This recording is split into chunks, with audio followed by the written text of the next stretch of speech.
बहुत सारे जो है ऑर्चर्ड्स बह गए, बहुत सारा नुकसान बागवानों को हुआ और रेट पतझड़ हो गया, बागवानों के ऑर्चर्ड में बीमारियां लग गई।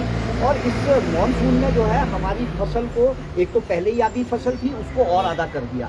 साथ में जो हिमाचल प्रदेश में 18 कंपनियां जो काम कर रही है, खरीदी सेब की करती है, जिसमें कि सबसे बड़ा प्लेयर अदानी है और अन्य बाकी कंपनियां हैं, मदर डेयरी है, चाहे देवभूमि है, चाहे बीजा है, बहुत सारी कंपनियां हैं। उनके जो रेट तय हुए वो रेट इस बार जो है लगभग 20 अगस्त के आसपास उन्होंने खोले, अगर वही 15 अगस्त के आसपास खुलते थे। और वो रेट जब मार्केट में सेब 150 के आसपास किलो के हिसाब से बिक रहा था, सरकार ने हिमाचल प्रदेश में, जैसे कि आप लोगों ने जो मेहनत हम किसानों बागवानों की थी, आप मीडिया के साथियों की थी, किलो के हिसाब से इस बार सेब बिकना शुरू हुआ। उसमें 150 तक सेब बिक रहा था और कंपनियों ने जो रेट खोला वो 95 रुपए के आसपास रेट खोला, 20 रुपए से 95 रुपए।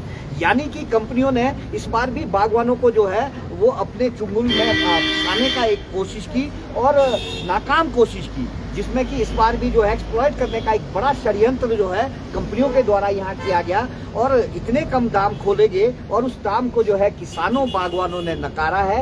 इस साल किसानों बागवानों ने सीधा ही बाइकआउट किया, खासकर अदानी को और अन्य कंपनियों को। और उस प्रेशर में उन्होंने जो है 10 रुपए रेट फिर बढ़ाए, 110 के आसपास, 105 के आसपास पहुंचे, 5 रुपए 4 दिन पहले फिर बढ़ाए, 110 के आसपास पहुंचे। लेकिन फिर भी किसानों बागवानों ने उनको सेब नहीं दिया और कंपनियों को ये सिखा दिया कि अगर आप 350 या 400 रुपए किलो से मंडियों में बेचते हो, हमारे से जो है बिल्कुल बहुत कम दामों में लेते हो, तो हमारे हाथ में भी कोई ऐसा साल आएगा जिस साल हम जो है कंपनियों को जो है अपना सेब नहीं देंगे, तो कंपनियों को रेट तय करने के लिए बाध्य करेंगे।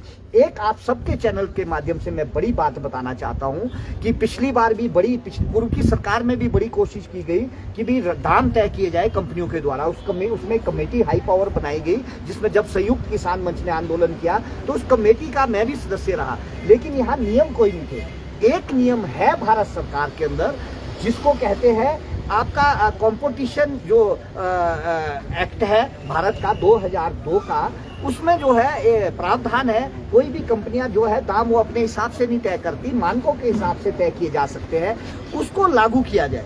अगर आप उसको लागू करेंगे तो इन कंपनियों के ऊपर भी लगाम कसी जा सकती है। इस साल तो फसल कम है, मान लीजिए अगले साल क्रॉप हैवी हो जाए तो ये हमें बुरी तरह से एक्सप्लॉइट करते हैं। इसी साल सीधा सा देखने में आ गया कि कम क्रॉप के बावजूद भी इन्होंने हमें एक्सप्लॉइट करने की कोशिश की, लेकिन बागवानों की जीत हुई क्योंकि बागवानों ने इनको बाइकआउट किया। हम कंपनियों के खिलाफ नहीं है, आपके माध्यम से बताना चाहता हूँ, ज्यादा से ज्यादा कंपनियां होनी चाहिए, लेकिन दाम तय करने का जो है एक उनके लिए कोई ना कोई प्रोविजन होना चाहिए। हिमाचल प्रदेश की जो अभी सरकार है वर्तमान में, कांग्रेस की सरकार, इनकी तो एक गारंटी भी है कि दाम जो है बागवान स्वयं तय करे। ठीक है, आप मंडियों में अगर तय नहीं कर सकते, वो हम भी मानते हैं कि सरकार मंडियों में तय नहीं कर सकती, लेकिन कंपनियों के लिए तो आप तय कर सकते हैं, न्यूनतम मूल्य तय कर सकते हैं, जो हम जिसकी मांग भी कश्मीर के तर्ज पे करते आए हैं आप सबके माध्यम से।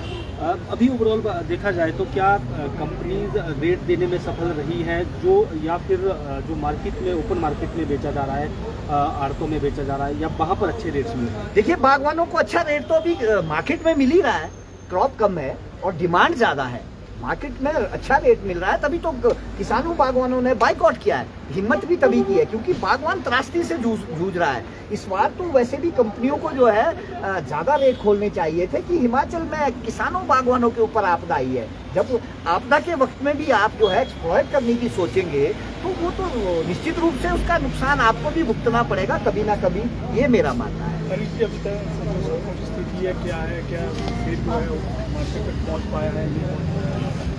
देखिए, ऐसा है, ये त्रासदी जो है लगभग 45 से 50 वर्ष के 78 के बाद की त्रासदी, इतनी बड़ी त्रासदी हुई है और ये एक बड़ा चैलेंज है हम सबके लिए। कहीं ऐसा ना हो, देखिए हम 8-9 साल पहले जो उत्तराखंड में हुआ था, केदारनाथ बद्रीनाथ में, वो भी हम सारे भूल गए। ये कहीं हम सबको सोचना हुआ है कि कहीं ये अगले वर्ष फिर से तो नहीं होगा इस तरह की स्थिति। ये हम सरकारों को, हम बागवानों को सोचना है। बहुत बड़ा नुकसान हुआ है, सड़कों को नुकसान हुआ है, एनएच को नुकसान हुआ है। आप देखिए 15 दिन तो हमारा एनएच चक्की मोड़ में बन रहा। हम अगर इल्जाम लगाते रहेंगे सरकारों के ऊपर तो उसमें केंद्र सरकार भी है, राज्य सरकार भी है। एनएच केंद्र सरकार के अंदर आता है और राज्य सरकारों के अंदर जो है स्टेट बोर्ड आते हैं और छोटी छोटी सड़कें आती है। कोशिश सबने की है लेकिन इस त्रासदी में जो है हम सबको जो है संयम भी रखना चाहिए, संयम रखा भी है। सरकारों से भी आग्रह, सड़कें अभी खुलने को बहुत सारी है, लगभग 350 के आसपास सड़कें अभी भी खुलने को है। और खासकर जो छोटी बागवानी सड़कें हैं जो हम किसानों बागवानों ने बनाई है वो भी खुलने को जो है अभी रही है। सरकार ने कोशिश की है, कुछ फंड भी सरकार ने अलॉट किया है, खासकर वीडियो ऑफिस में या अन्य जगह सरकार ने पूरा जोर लगाया, मशीनरी लगाई, लेकिन उस लेवल पे अभी सड़कें नहीं खुली। लेकिन बागवानों ने हिम्मत की, चाहे उन्होंने खच्चर पे अपना सेब ढोया, चाहे उन्होंने हमारे लेबर के पीठ पे ढोया, लेकिन बागवानों का सेब जो है ज़्यादातर बहुत कम क्षेत्र में, कुल्लू के कुछ क्षेत्र में नुकसान हुआ है और कुछ क्षेत्रों में मंडी में भी कुछ जगह रुका है। लेकिन कोशिश बागवानों ने, सरकारों ने, सबने की कि मंडी में फसल टाइम पे पहुंचाई जाए और किसानों बागवानों को फायदा हो। एक बड़ी बात आप सबके माध्यम से मेरी सरकार से आग्रह है, हम किसानों बागवानों के बगीचे बहुत बह गए, बहुत ज़्यादा बह गए।